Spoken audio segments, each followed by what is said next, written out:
欢迎各位来到我合欢宗，我先敬各位一杯。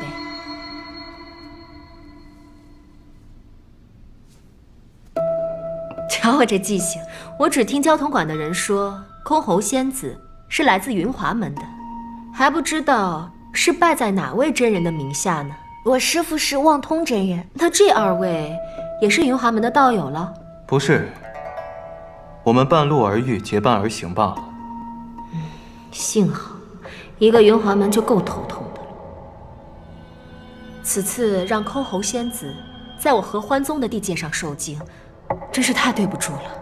我已命人关停了交通馆。唉，谁能想到呢？这好好的乐馆，竟出了这么一个败类，是我管理不周。我再次向各位赔礼道歉。各位请随意。不知道我们宜城的吃食，箜篌仙子可还吃得习惯呢？吃得惯，吃得惯。箜篌，你那么吃，你就不怕他那个菜里有毒啊？没事，反正我百毒不侵，不会有事的。注意点，注意点。今天我特意请了一些舞姬，给大家助助兴。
尊者放心，刚刚那可是我们合欢宗的催眠秘术，他们一时半会儿醒不过来。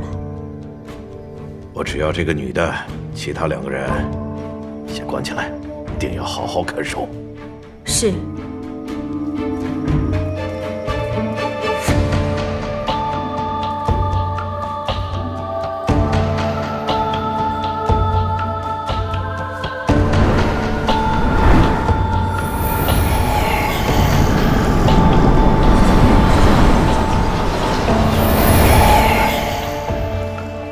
居然测不出来，难道是被什么厉害的法门压制住了？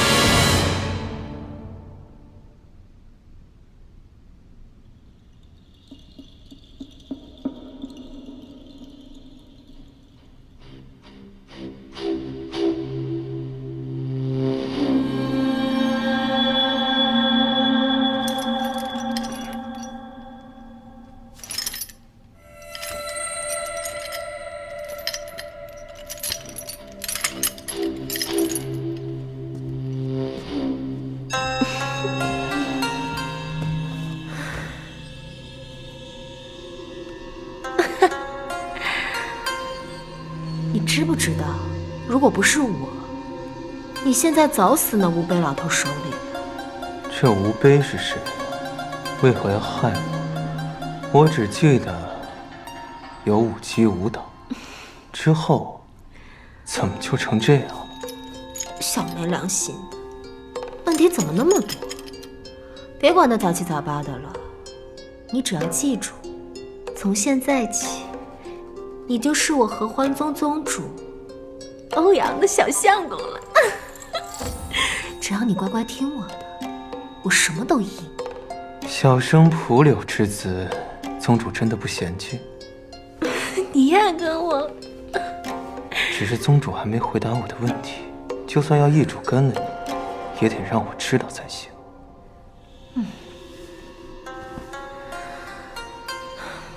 吴碑那老头要捉跟你一起的那个小姑娘，知道小姑娘要找焦桐学艺，就请我来帮忙嘛。谁知道呀，他好生调皮，耗费了我一番功夫。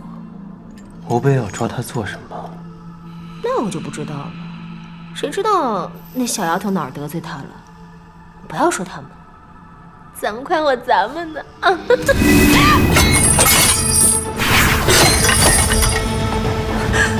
你竟然能破开锁链，这可是玄铁所制，又有我合欢宗的特制符咒加持。你究竟是何人？你是众喜真人？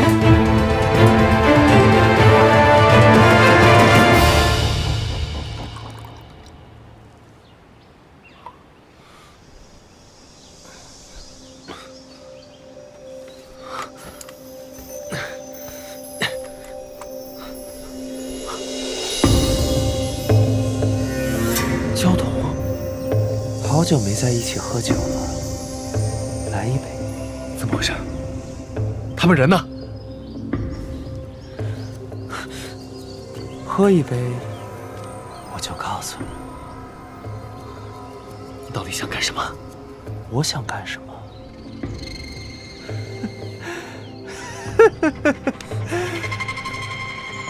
我想干什么？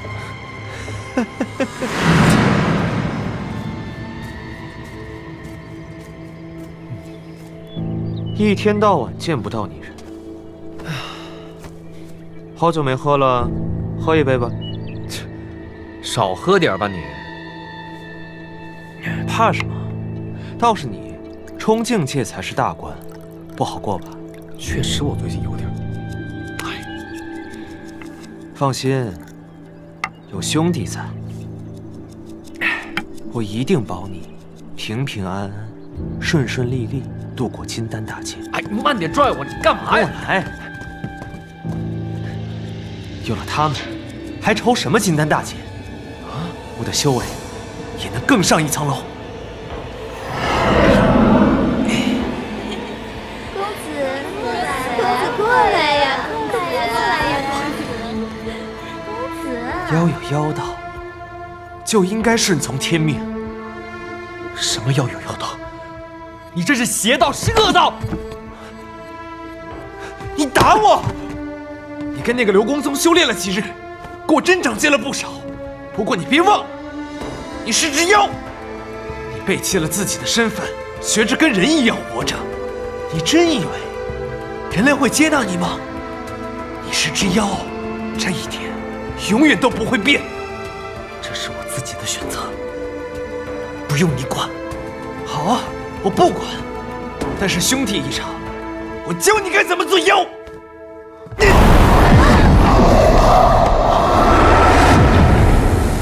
你疯了！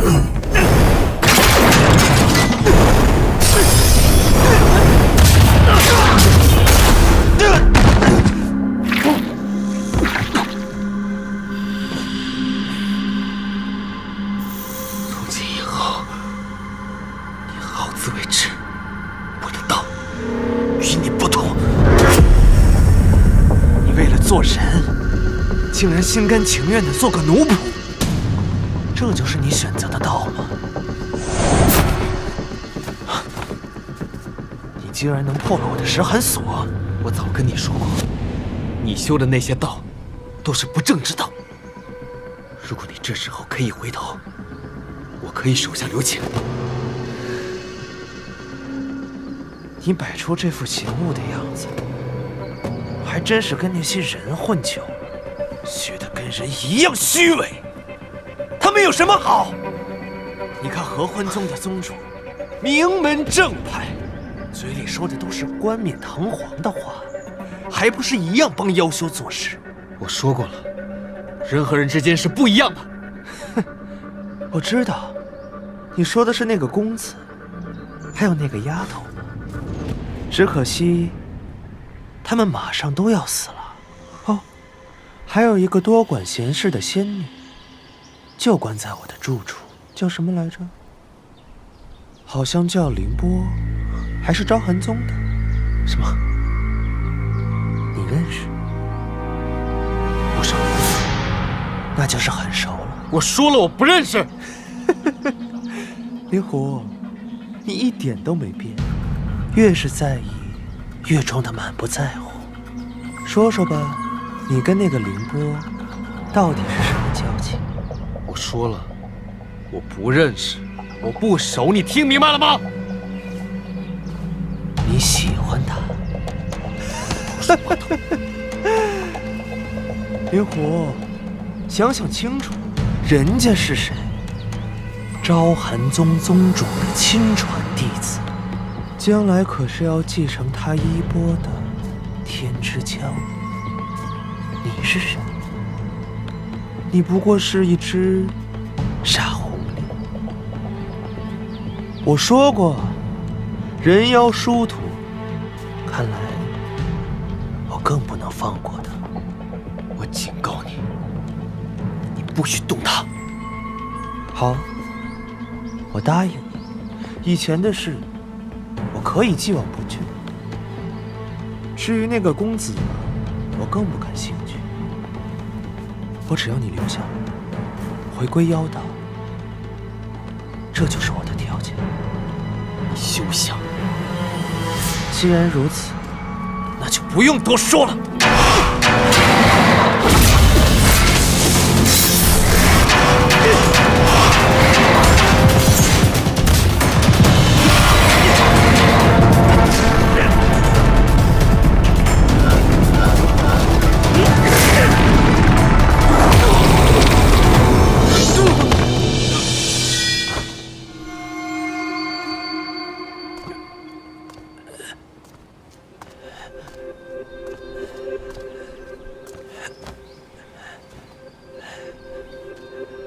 半个时辰之后，你将修为3阶，此生再也无法修炼。留我一条性命，你留我一条性命，却让我孤独地活在这世间，那个滋味有多难受，你知道吗？你为何不直接杀了我？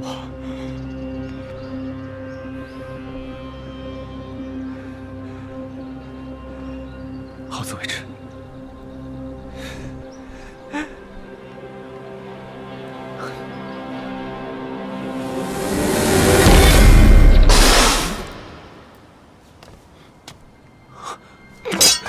教头，教头，教头，你这是何必呢？我命由我，不由人。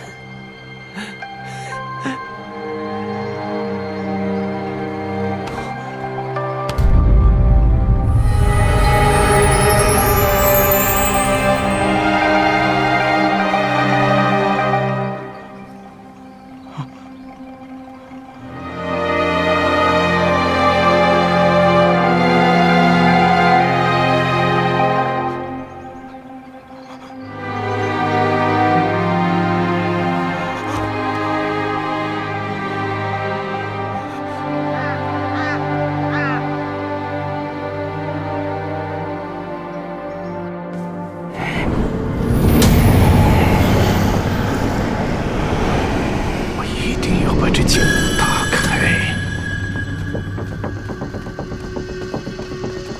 公子，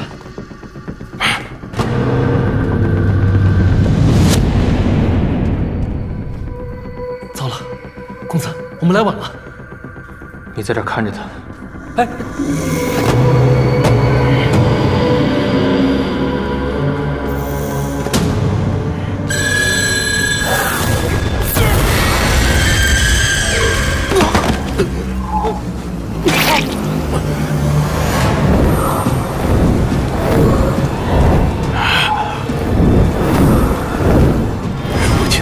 觉醒，杨鹏英绝不是对手。你现在和我回去，我保证，我们尊上绝不会亏待你。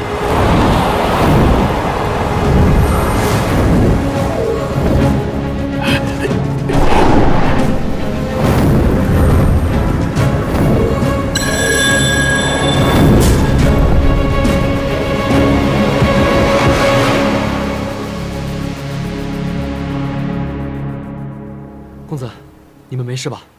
我已通知宗门，叫人去处理合欢宗那些败类了。你们先去宜城，等我这边处理完就去找你们。那你注意安全，万一有什么危险，一定要传飞讯符给我们。放心吧。多加小心。是。哎，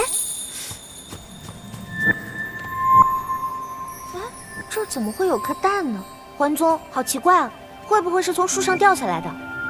我还是先把它放进收纳袋，这样子呢，万一孵出小鸟，我还可以照顾它。先上马车吧。好。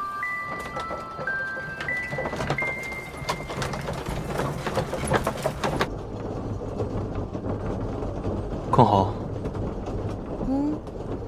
箜篌。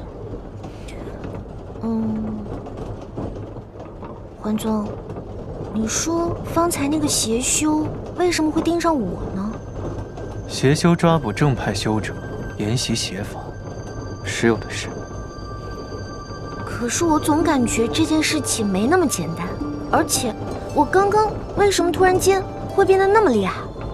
你不是常说这大千世界无奇不有，你虽无灵根，但却能触发与我一同研修的机缘，这说明你身上可能有某种未知的力量。也许那吴碑正是冲着这股力量来的吧。可是这么多年以来，我一直都是一个修为不行的小废物，这怎么可能突然之间就……你不是一直想着精进修为，未来做一个女英雄吗？那有更强的灵力是好事。可是我现在没有了呀。那如果那个邪修再来找我的话，我岂不是完蛋了？怕什么？你还有我呢，还有灵狐，还有你师傅。也是，你说的对，我还有你，还有大家，我不怕，不怕。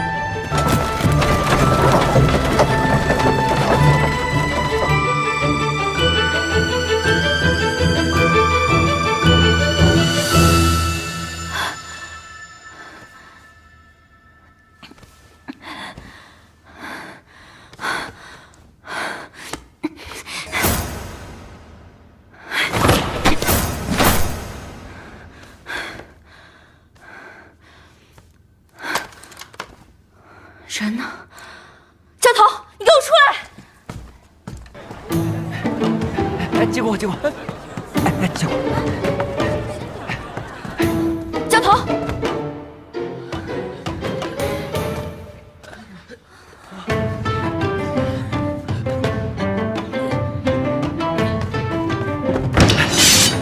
是你？你和教头是一伙的？什么一伙的？我是来救你的。是你放走他。什么？怎么是我放走他？你先把这剑给拿开。你先把他们放。放，走。多谢仙子，多谢仙子，多谢仙子，多谢仙子。那个，拿下去。那个，你没事吧？我能有什么事？这是怎么回事？所以，事情的经过就是这样了。交通死了之后，我就……什么？你把他给杀了？你怎么就把他给杀了呢？我还想带回去的。哎，你知不知道刚刚他抓的那些人是要干嘛？不知道。他是想扒了他们的皮，为了维持他姣好的面容。哎，这等妖物，听说还是灵幽界第一隐修，他居然犯下这等大事。等我把他带回宗门啊，到时候肯定是大功一件。你居然还把他给杀了！你跑过来多管闲事，就是为了立功？什么叫多管闲事啊？你没有看见我刚刚还把他们给救了？你救人还是为了立功嘛？那又怎么了？到时候结果不都是一样的吗？看着我做什么？没什么，走吧。哎，干嘛啊？那你知道丰毅在哪儿吗？丰毅？我方向可不是很好。你去丰毅做什么？我去找我常德师兄啊。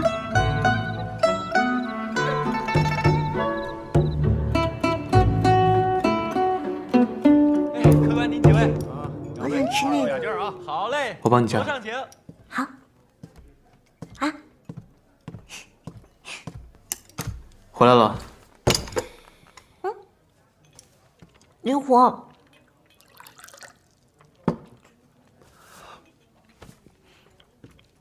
你怎么了呀？你要不要吃点东西啊？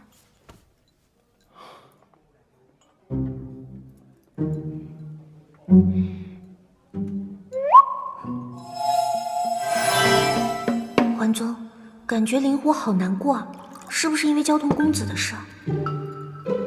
毕竟，他们曾一同修道。要是灵慧师姐走上歪路，最后还被我亲手，我肯定也会伤心的。我们得想办法让她开心一点。宜城最好吃的酒楼是哪家呢？让我好好想想。有办法了。这个呀，是出门前秋霜长老给我的，说是灵幽界吃喝玩乐大全。我看看里面有什么好吃好玩的地方。说什么呢？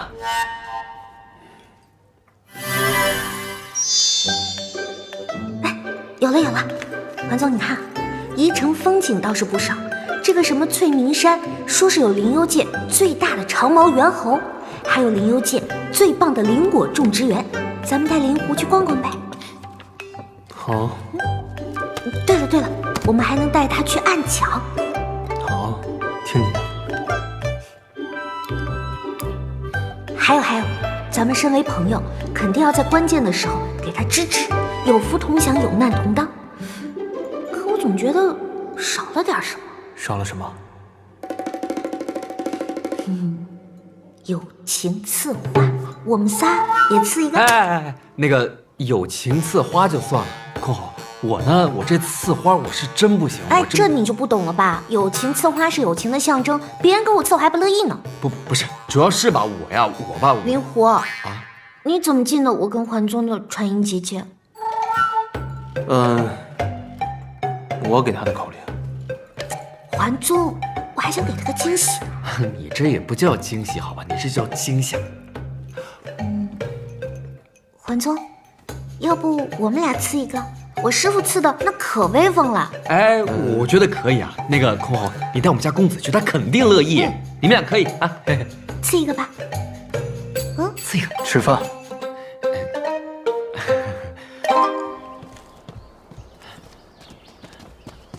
您是空侯姑娘吗？是啊，怎么了？这是给您的包裹。哟，谁给你寄的这么大一个？肯定是宗门给我寄的包裹。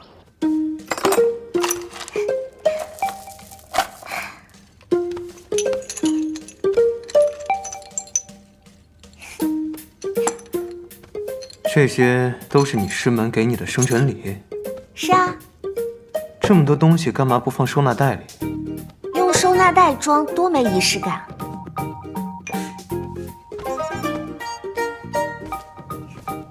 桓总，你看这件衣服好看吗？好看。哎，还有这件衣服好看吗？好看。那你看这个特不特别？特别。敷衍。那我得怎么说呀？难看，不特别。我师姐果然说的没错，你们男人啊，真是不会说话。好徒儿，生辰快乐！师傅压箱底的宝贝都给你了，在外一定要注意安全，少贪嘴，免得吃坏了肚子。哎呦我也，我跟家不说了，没事玩去了。可千万别跟师傅一样。桓总，你可真厉害，说的跟我师傅一模一样。难得你生辰，我也想。你也想什么呀？难得你生辰，我也想跟灵狐一起送你礼物。想要什么？那我想……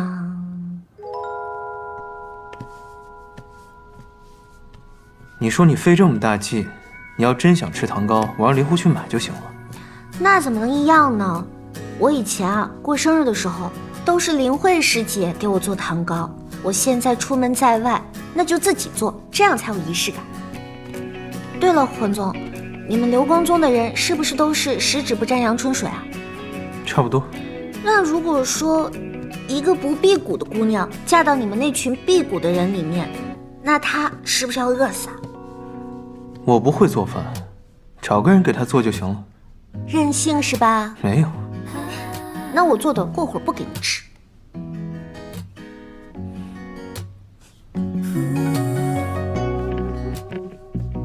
匡华。啊？你脸上沾了面粉，把头抬起来，我给你擦一擦。哦。头发给你捋一下啊。这儿沾这么多啊？怎么办？怎么那么不小心啊？这儿还不少。好了吗？好了吗？没了，快了，快了。好了。好了，谢谢你，环总。不客气。环总，你捉弄我是不是？哟，我这脸上，这不挺可爱的吗？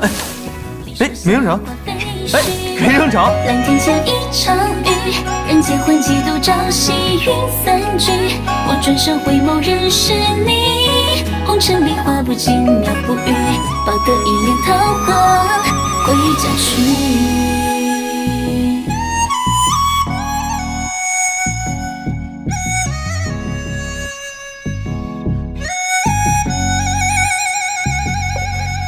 当当，等一下。怎么了？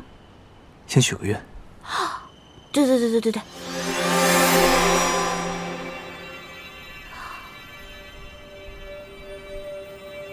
这个是什么呀？许愿花。哇，这么漂亮！那对着它许愿的话，愿望一定会实现的。谢谢你，环总。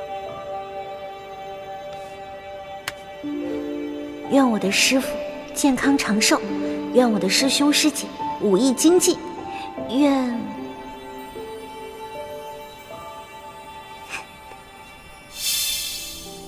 许了这么久，够贪心的，一定许了不少愿望吧？你怎么知道？人都贪心的嘛。我还知道你许了什么愿，你信吗？你什么都知道，那你说说我许了什么愿望？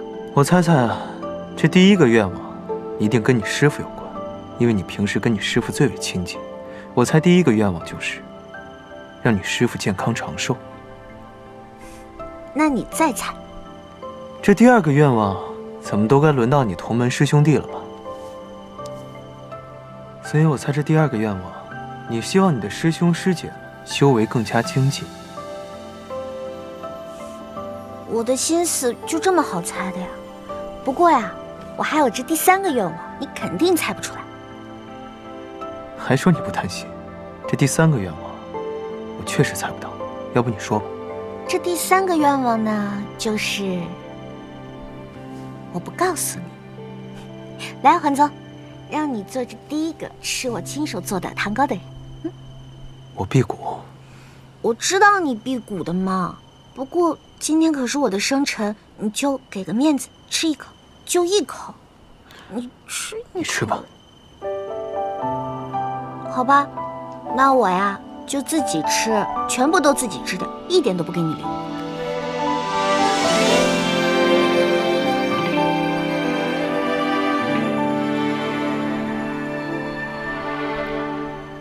这一刻，当时间变慢，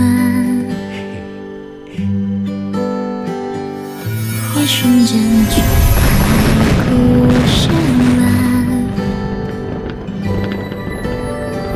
梦来的短暂，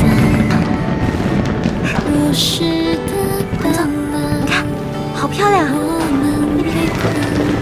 这么多烟花。幸福吧？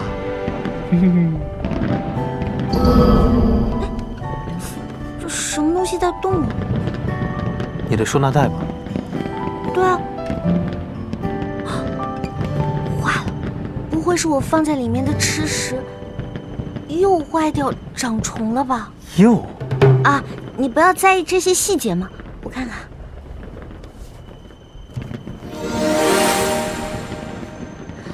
这个是我在合欢宗捡的那个蛋，它怎么长出木耳来了呀？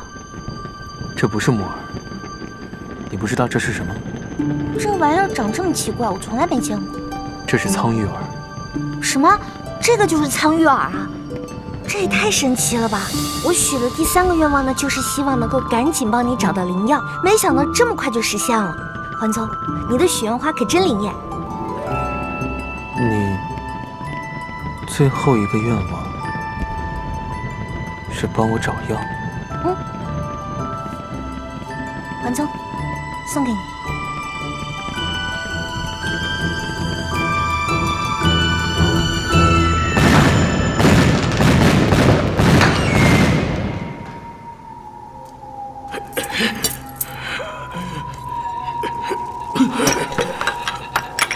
大哥，大哥，你怎么了？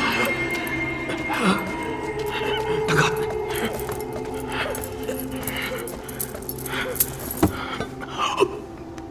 出什么事了，大哥？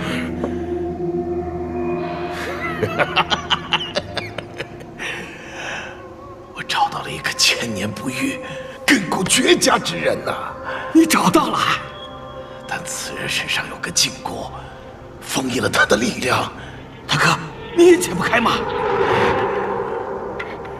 那个禁锢的力量很强，不过没关系，一定会有办法的。真是踏破铁鞋无觅处啊！大哥放心，咱哥俩一起想办法，一定把那个人搞到手，献给尊上。这可是大功一件，大哥。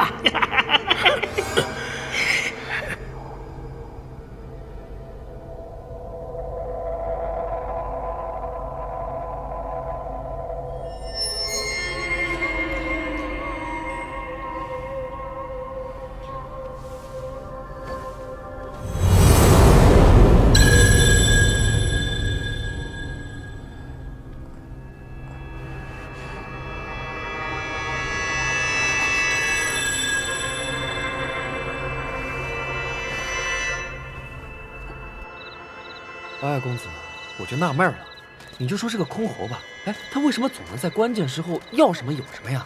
凑巧吧？凑巧，他运气也太好了。那不挺好？公子，那是什么？有人要渡劫。渡劫？谁啊？不会是箜篌？他刚到了筑基期，这境界升得也太快了！哎，等等我！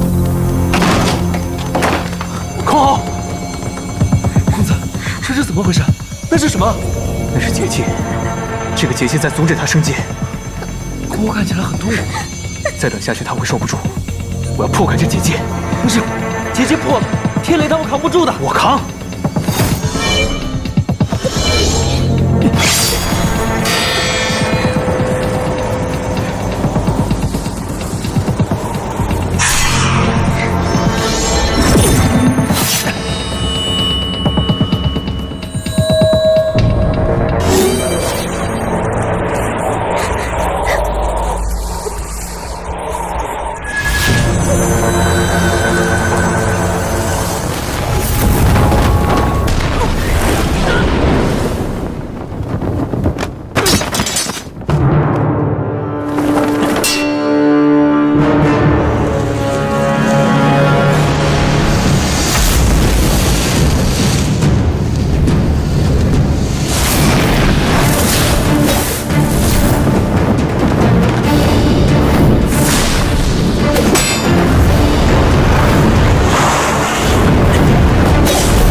箜篌，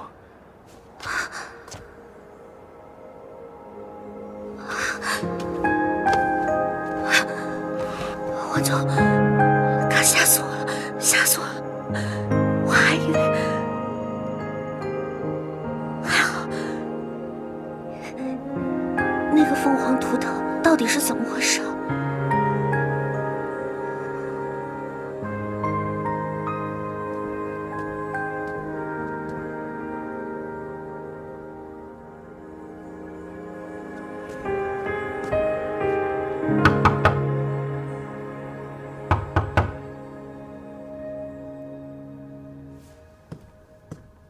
箜篌，我敲了门的，你没说话，我就进来了。还在想刚才的事吗？灵狐他怎么样了？他没事了，休息会儿就好。你怎么样？我没事。你说那个凤凰图腾，它到底是怎么回事？我跟灵狐听到动静，就过去找你，结果发现你身上有一道凤凰图腾设下的结界，阻止你升阶。什么？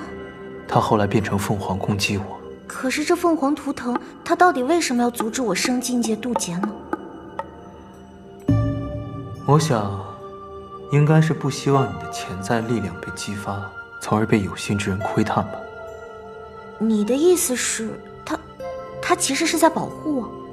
你记不记得，刚才你挡在我身前的时候，他停下了。那他到底是从哪里来的呢？我也不清楚，但是我听说过，这能承载龙凤之印之人，身上一定存着超越常人的力量。你说我该不会就像画本里写的那样，天生凤命吧？所以我才拿得了凤首箜篌。可是画本里说啊，龙凤之命都是身世坎坷，命运多舛。其实你可以往好的一方面。可是呢，有凤凰图腾之人啊，那是多么特别的一件事情啊！这说明什么？说明我就是那个命定之人。那些画本里的传奇英雄呢，都是要经历一番苦难，才能成就一番伟大事业的。所以此次我虽然渡劫失败了，但会不会就是上天对我的考验呢？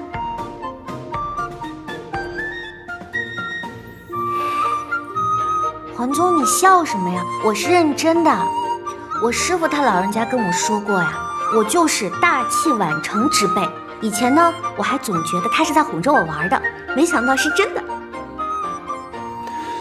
你这么一说，这望通大师真有眼光。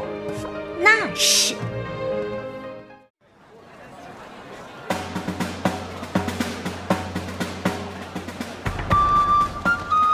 黄总，你看。哎呀，精神头怎么这么大？也不觉得累？哦，对了，公子，之前箜篌渡劫的时候，那空中的凤凰图腾是什么呀？可能是他师父怕他被雷劈，所以给他设置的符咒吧。遭雷劈，伤害值也太大了，弄得我好几天都腰酸背痛。这防邪修，这还防起我们来，真的是狗咬吕洞宾。黄宗、灵狐，你们快点！走。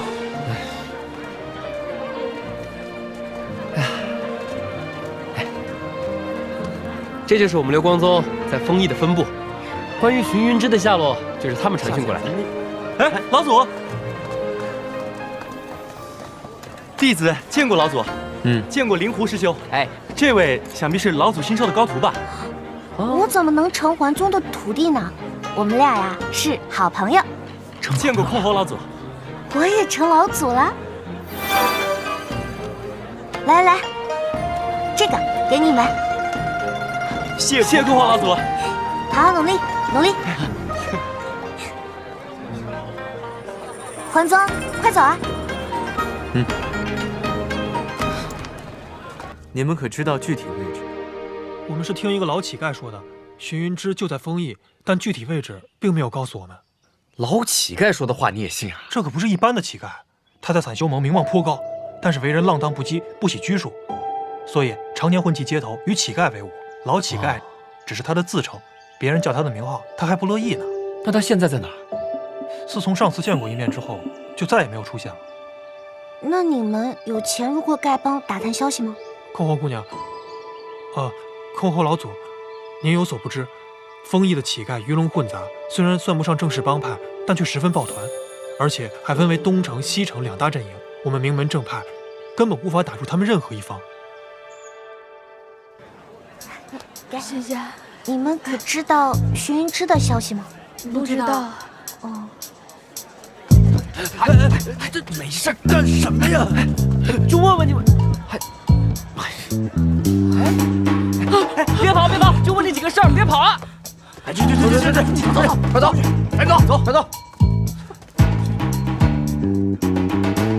公子，我这都问了好几个了，要不然不知道，要不然见了我就跑。这情报会不会有误啊？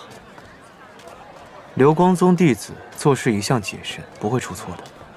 你站住！这明明是我凭本事要到的金牌，你们凭什么抢？这是我们西城的地盘，你这是越界讨饭！站住！别跑！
收纳袋。这么重要的东西怎么落这儿了？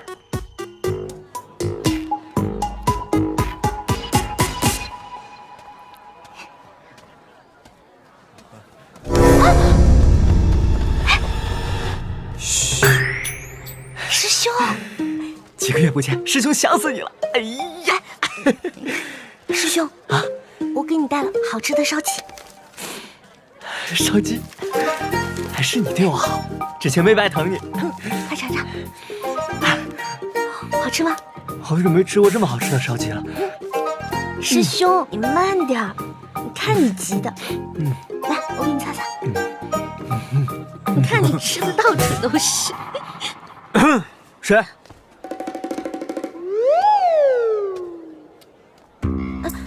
桓宗，你怎么来了？我还想问你呢，这3更半夜的，你在这干嘛？怎么来跟一个叫花子见面？你说谁是叫花子？我是他师兄。你就是那个什么公子，我早觉得你有问题，没想到还盯着我师妹。不是，师兄，你误会了。等我回去跟你们好好解释清楚。师兄，我一会儿找地方让你好好梳洗梳洗。我的房间到了。好了，我们到了，你回去吧，我跟师妹还有事要商议。我跟他也有事要商议。哎，我说，师兄，你就让他进来吧，况且这是人家刘光宗的地盘。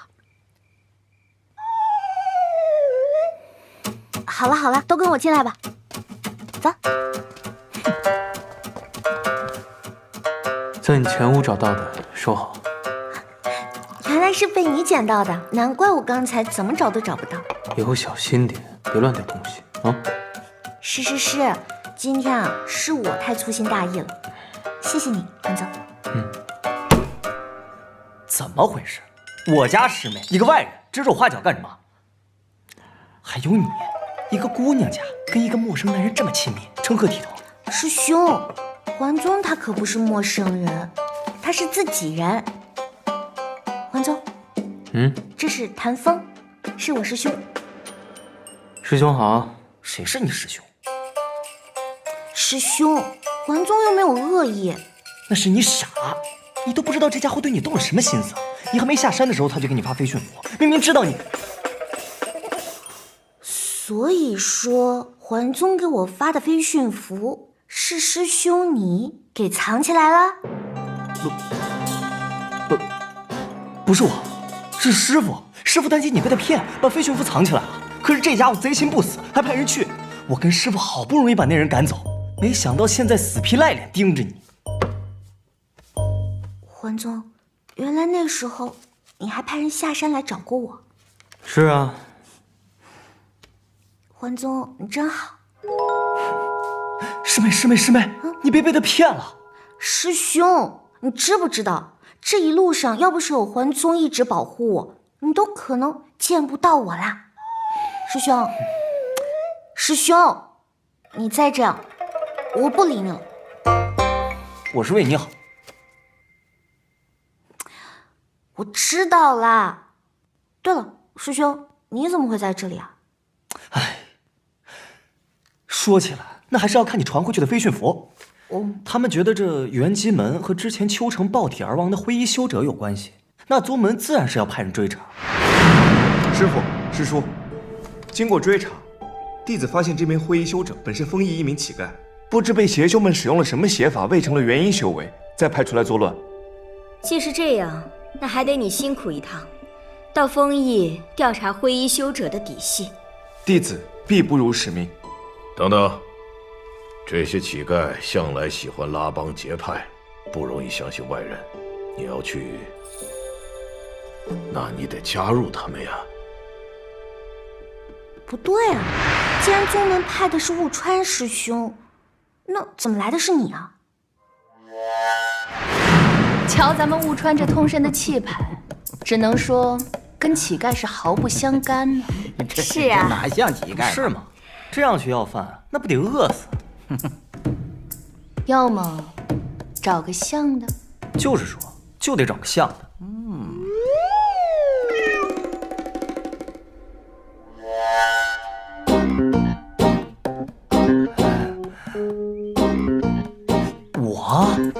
师傅和师叔啊，他们的眼光真是太犀利了。扮乞丐，舍你其谁啊？你都不知道，我刚刚看到你这副样子的时候，我还以为你真的落难当乞丐了。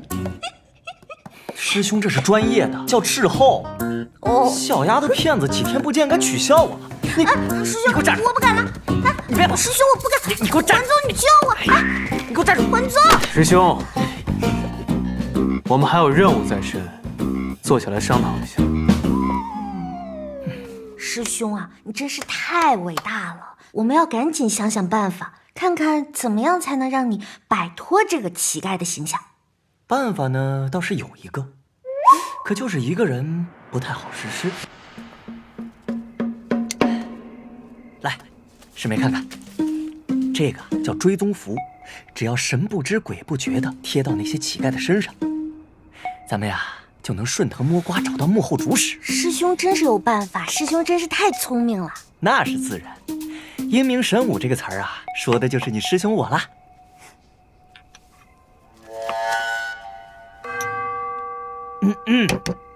你们流光宗的，我听说都很厉害。来，帮我画符。那不行，环宗他身体不好，不可以劳累的。我来给你画。你怕他劳累，就不怕你师兄劳累啊？他身体不好，身上有伤。你看，你看，大晚上出来肯定要着凉了吧？我先扶你回去。走。灵狐，你去帮他画符啊。你哎呀，师妹，我给你画来。哎呀，不太舒服。哎呀，你的伤势是不是又加重了？你今晚真不应该跟我出来。没事，不用担心。哎呀，哎，那你快休息吧。哎，对了，你师兄睡哪儿？师兄，他可以跟我睡啊。什么？就睡在我门口啊。我小的时候，我一个人睡害怕，师兄经常守在我的门口。现在出门在外的，师兄肯定也会担心我，所以呢，他肯定也要睡在我门口嘛。哎呦，那你都这么大了，再让师兄睡门口不大合适。也是，那要不让师兄跟灵狐睡吧？这可以。那你早点睡觉，我去陪师兄画符去。哎，等等。这，你们宗门有没有那种可以治失眠的符？这个还真没有，你怎么了呀？我不知道为什么，感觉头点晕，但是没什么困意。哦，我有办法。我小的时候啊，也经常睡不着觉。那个时候呢，师兄就会给我讲故事。要不我也给你讲个故事吧？哎呦，不太好吧？你这么辛苦，也就几个时辰的事儿，没事没事。那不行，你要睡不着觉，那也太痛苦了。这样吧，我给你讲一个简短的故事。行。从前啊，我说你怎么不画呀？我又不是来画这个的。那你是来干嘛的？监督你啊。监督我啊？你知不知道坐在你面前的是灵幽界数一数二的伪装高手？你监督我，真是大言不惭。是。你是不是不信？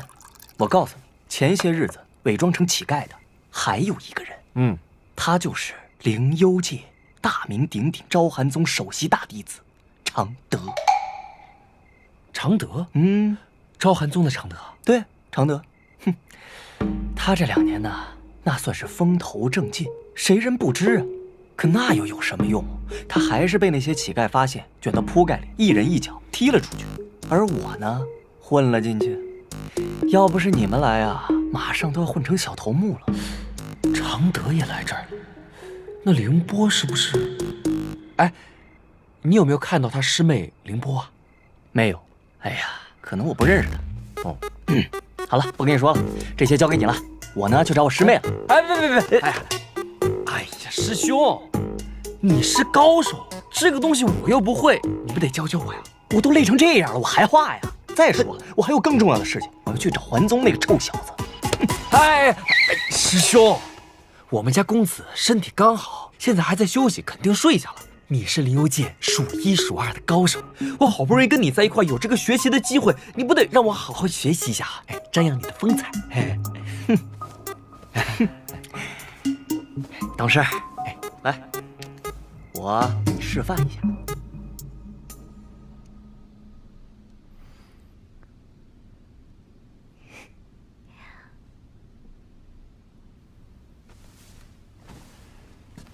这就要走了？啊，我以为你睡着了。没事，去找你师兄吧，肯定等急了。那你能睡着了吗？哎，我没关系，睡不着，大不了打坐呗。我现在就打。哎呀，桓宗，我已经给你讲了那么多故事了，你怎么还睡不着觉啊？唉，我也不知道，不过没关系，你也不用管我。也不差这1天2天的，没事。哎，别，我还有很多故事呢。让我再给你想一个啊。好。我想想，有了，有一个故事，我保证你肯定从来没听过。从前呢，有2个家族，他们呢是世仇。但是呢，他们的儿子和女儿却相爱了。他们的父母啊。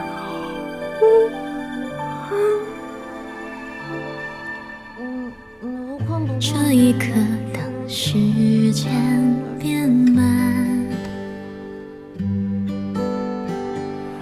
一瞬间就海枯石烂。梦来的短暂，如诗的斑斓，我们被困在命运两。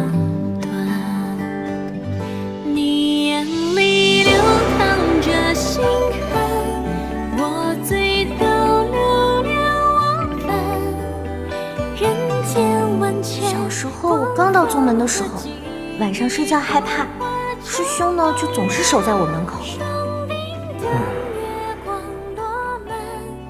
你说以前是你师兄守着你，现在换我吧。大家排好队啊！大家不要急，每个人都有。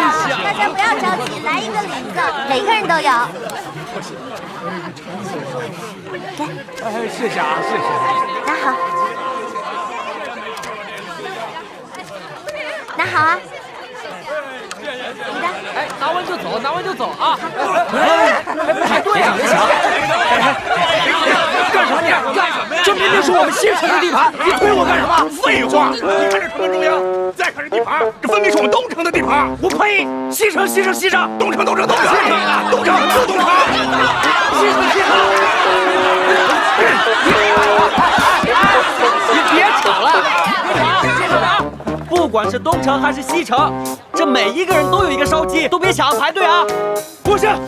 自从他们东城和我们西城姑娘悔婚，我们西城就和他们势不两立。我们东城婚姻自主，只要1天不结婚，哎，就不算悔婚。不呸！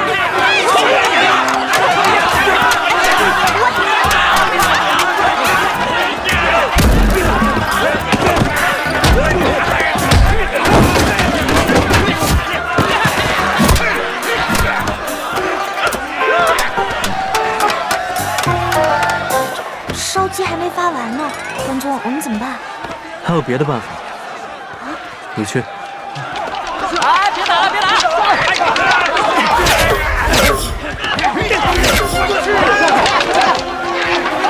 这灵符倒也可以。灵符还真有2下子。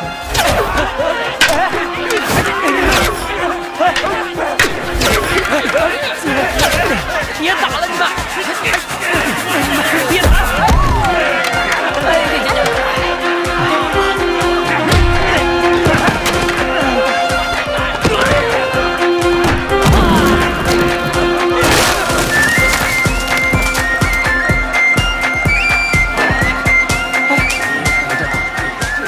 再这样下去，这只会更多，得先制止他们。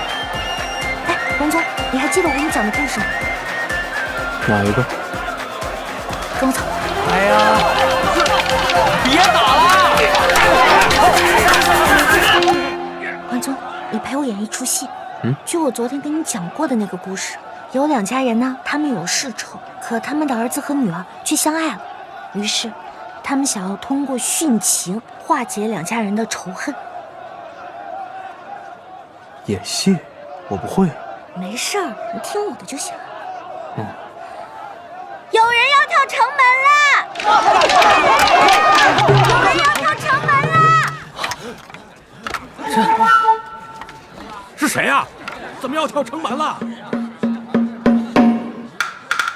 看好啊！各位父老，各位乡亲，我箜篌和桓宗是真心相爱的。真心什么？真心相爱？什么相爱？家里也不同意我们在一起，可是我们是真心相爱的。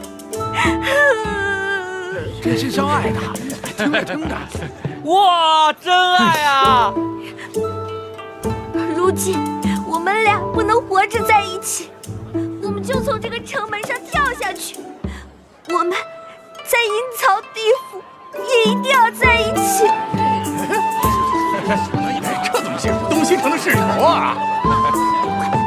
抱我呀，快抱我，抱我！哦，这样，抱紧一点。还在演戏呢，没事。这样。你再摸我的头，摸我头发。你怎么这么僵硬呢？能不能温柔一点，深情，深情，懂吗？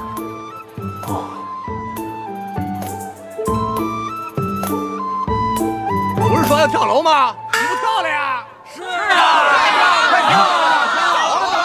大家怎么是这个反应啊？他们怎么一点都不感动呢？一定是我们演的不够像。各位父老，各位乡亲，我箜篌和桓宗是真心相爱的，我们只有一个想法，那就是成亲。成亲，这演戏呢？在场的诸位就是我们的见证人，我们绝对不会分开。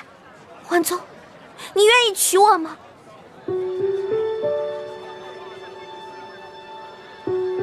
你愿意吗？愿意。诸位，他同意跟我成亲了，他同意跟我成亲了。师妹这是让我配合他们，可他们这是啊，不能啊！我们不能把仇恨延续下去，不能让有情人因此而死。我们东城西城的乞丐，仇恨不能再延续下去。不能啊！要是今天有人因此而死，我们还算是个人吗？不能这样！我们总不能真看着有情人在眼前跳楼吧？哎呀！这个女的，我刚才好像见过。哎，对，我也见过，我也见过。他们不是在骗人吗？桓宗，怎么办？现在大家好像又不相信我们了。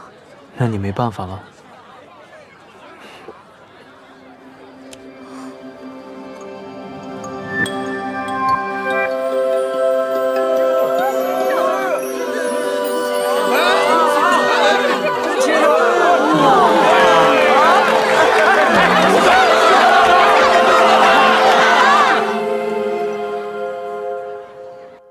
看风师兄，醒醒！醒了，你干嘛？什么我干？哎呦，烤鸡！哎，干嘛呀？拉我起来！快！哎呦，真香！哎，好久没吃了。哎，又怎么了？我师妹呢？我哪就得师妹了？我还有事儿，你就自己找找啊。师妹呢？师妹！知不知错？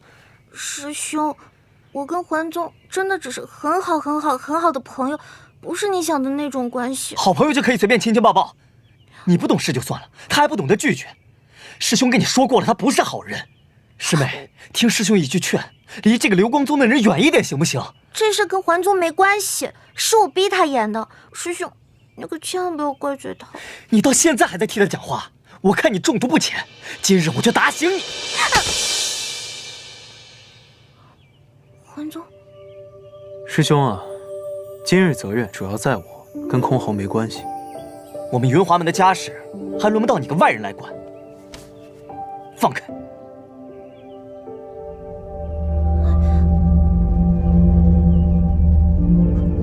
桓宗，你放手，我没事。那就得罪了。你，师兄啊，别生气，要打要骂，你冲我一人就行。不过我得给你讲个道理，我认为今日之事，空侯不但无过，反而还有功劳。功劳？巧借布施之名发放追踪符，这是其一。混乱之际，急中生智，用演戏这种方式转移大家注意力。至于这其三嘛，东城与西城的帮派纠葛，就此化解。就算他有功劳，可他也不能失了分寸。我告诉你，以后离我师妹远一点，我不想再看到你。这个恐怕不可能。你说什么？因为我不想以后看不见他。你以为你是谁啊？你想见就能见？我应该算是他朋友吧。师兄啊，我知道你担心他，但是空侯现在已经长大成人，有自己选择的权利，所以我不但不会远离他，还要陪着他，继续有力。手伸出来，我看看。疼。走吧，带你上药去。好了，很痛的，忍住。没事，你之前不还帮我挡了一下吗？而且师兄他不会真的对我下狠手的。哎，怎么这么疼？别动。桓宗，我记得你之前在晋陵的时候，你也受了伤，然后你用手咻的一下划了一下，你的伤立马就好了。你也帮我修一下吗？好不好？这戒尺是专门做惩戒用的，跟那些剑伤啊、擦伤啊什么的不一样，可不是拿你说的咻，划一下就能好的，只能老老实实上药，忍着吧。我以前从来没挨过戒尺的打，不过桓宗，你怎么会知道这么多啊？是不是你小时候也很调皮，所以经常挨戒尺的打？那还真不是，我之所以知道，是因为鸾凤峰里的弟子不听话，我就会用戒尺打他们。你打他们？哎，疼！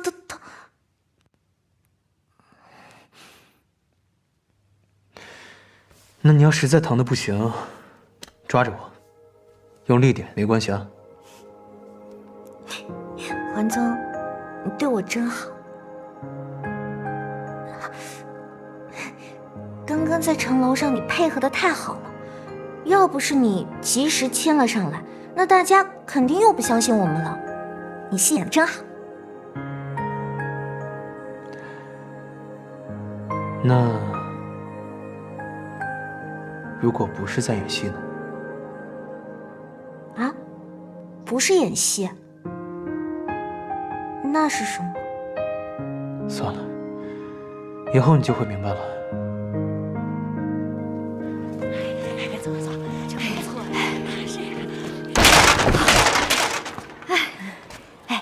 姐，我问你，这今晚为什么你们不住那破庙了？给你，你还不知道啊？那个破庙闹鬼啊！不是吧？东边那头的那个老官夫一直住在破庙那里。前几天晚上去福员外家讨席吃，回得晚了些，看见那鬼影抓人，吓得呀，现在还疯疯癫癫的。哦，哎，会不会是他胆子小瞎编的呀？反正我是不会再去那破庙了。你要是胆子大，你跟他们去吧。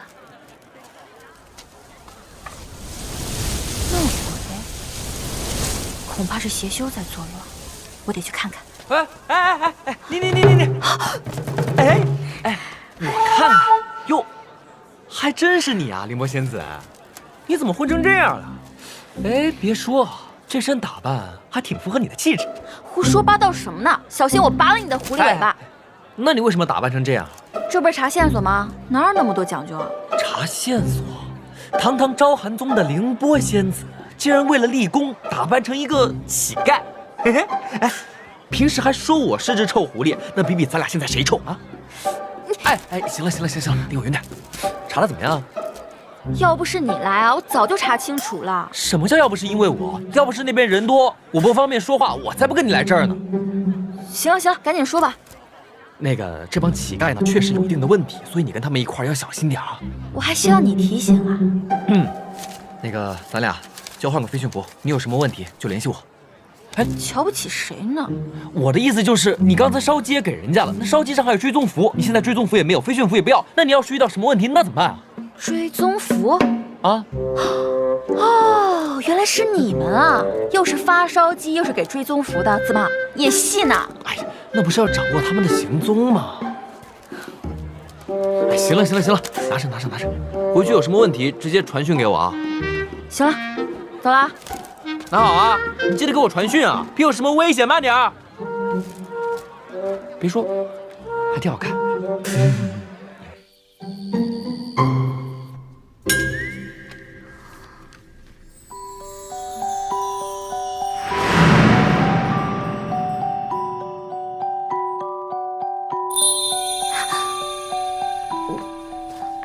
说了是演戏，演戏。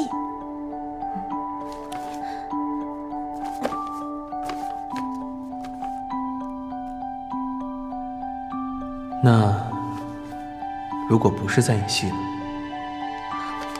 不是演戏，那是什么呀？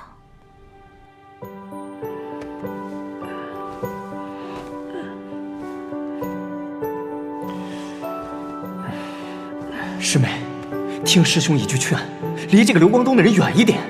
师兄，我跟桓宗真的只是很好的朋友，不是你想的那种关系。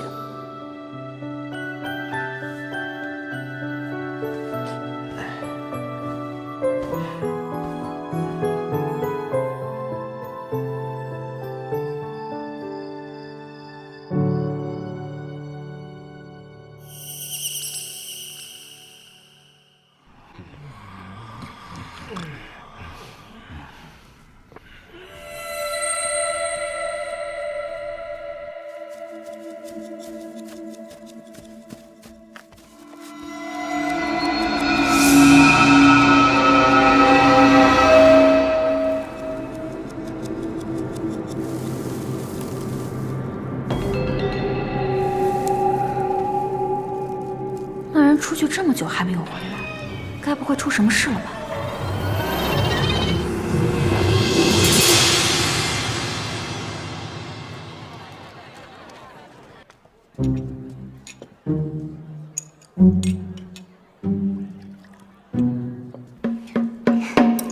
师兄，吃鱼。不吃。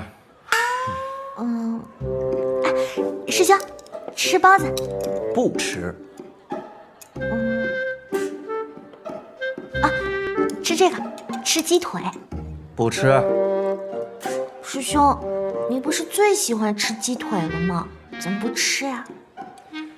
你记得我最爱吃什么干什么呀？我只不过是你师兄，我可不是你很好的朋友。哎呀，师兄，我错了，我跟你认错还不行吗？哎呀，谭风师兄，你师妹都认错了，可见你昨天教诲非常成功啊！你高兴还来不及，生什么气呢？鸡腿不吃是吧？来，吃个鸭腿。来，干嘛？不吃拉倒。我们师兄妹说话，你插什么嘴？师兄，你到底想要我们俩怎么办吗？我们？你现在跟他们自称起我们了，我这个亲师兄反倒成了外人了。我不是这个意思。不用解释了，我想今天师傅他老人家在这儿，那都得往后站。师兄，哭有什么用？之前做错事儿的时候拦都拦不住。哎呀，我呀，眼不见为净。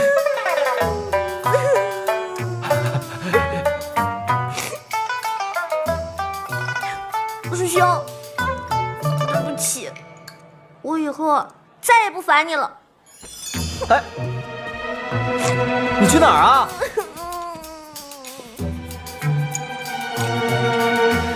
死丫头片子，爱去哪儿去哪儿。你说，这空侯人生地不熟的，万一遇到危险怎么办？他跟他师兄情比金坚，但如今在我看来，也只是爱之深，责之切了吧。哎呀，我也没心情吃了。哎呀，这丰毅最近好像闹什么邪修，这可不行，得去看看。邪修。公子，哎呀，这戏不错呀！这山下的世界果真是个大染缸啊，到底让你给学坏了。师妹，空侯，公子，空侯啊！你说这空侯姑娘至少也是个小姑娘，这小姑娘心思细，一细就容易多想，这一多想啊，就容易走向极端。这万一碰见个什么邪修，那可怎么办呢？你说？那怎么办？你这嘴里能不能说点好话？什么危险，什么邪修？我是他师兄，我知道这丫头机灵得很啊。哎，没关系，师兄你也不用担心，我们俩在，空侯不会有事。对，赶紧找，找不着跟你们没完，跟你们没完。找呗。空侯，这是跑哪去了？不会真出什么事了吧？空侯师妹，哪了呀？大点声。师妹，师兄，空侯，没事吧？你跑哪儿了？师兄说话是重了点，可你不能这么任性啊！担心死了。哎呦，空侯，你没事吧？我没事啊。没事就好。你走了以后啊，你师兄啊急都要急死了。我可没有啊，我哪着急了？我看师兄你心情不好，想着呀，一定是你做卧底的时候没吃好，没睡好。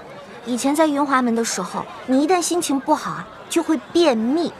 那我就想啊，你这次肯定也是便秘了，所以才会这么难哄。我就去那边给你买了几个通便的灵果。来，挺有意思啊。封门里一个便秘，一个拉肚子。师兄，哎呀，你快别生气了！